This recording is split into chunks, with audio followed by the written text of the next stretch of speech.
I went to my boss and said to him, I'm going to go do this crazy thing, and I'm going to start this company selling books online. And this is something that I had already been talking to him about in a sort of more general context. But then he said, let's go on a walk. And we went on a 2-hour walk in Central Park in New York City.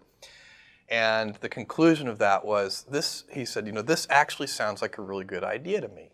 But it sounds like it would be a better idea for somebody who didn't already have a good job. And he convinced me to think about it for 48 hours before making a final decision. And so I went away and was trying to find the right framework in which to make that kind of big decision. And I'd already talked to my wife about this, and she was very supportive and said, look, you can count me in 100%. Whatever you want to do. It's true. She had married this kind of, fairly stable guy and a stable career path, and now he wanted to go do this crazy thing, but she was 100% supportive. So it really was a decision that I had to make for myself. And the framework I found, which made the decision incredibly easy, was what I called, which only a nerd would call, a regret minimization framework. So I wanted to project myself forward to age 80 and say, okay, now I'm looking back on my life. I want to have minimized the number of regrets I have.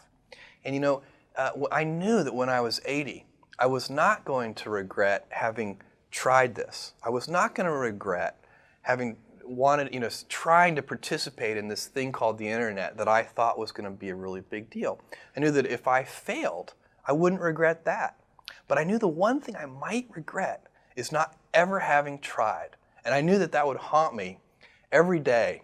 And so when I thought about it that way, it was an incredibly easy decision. And I think that's a very good, it's if you can project yourself out to age 80 and sort of think, what will I think at that time? It gets you away from some of the daily pieces of confusion. I left this Wall Street firm in the middle of the year. When you do that, you walk away from your annual bonus. And that's the kind of thing then the short term can confuse you. But if you think about the long term, then you can really make good life decisions that you won't regret later. Most regrets, by the way, are acts of omission and not commission. I think most people when they're 80 years old, you can do bad things. You can go murder somebody, and that would be bad, and that would be an act of commission that you would regret.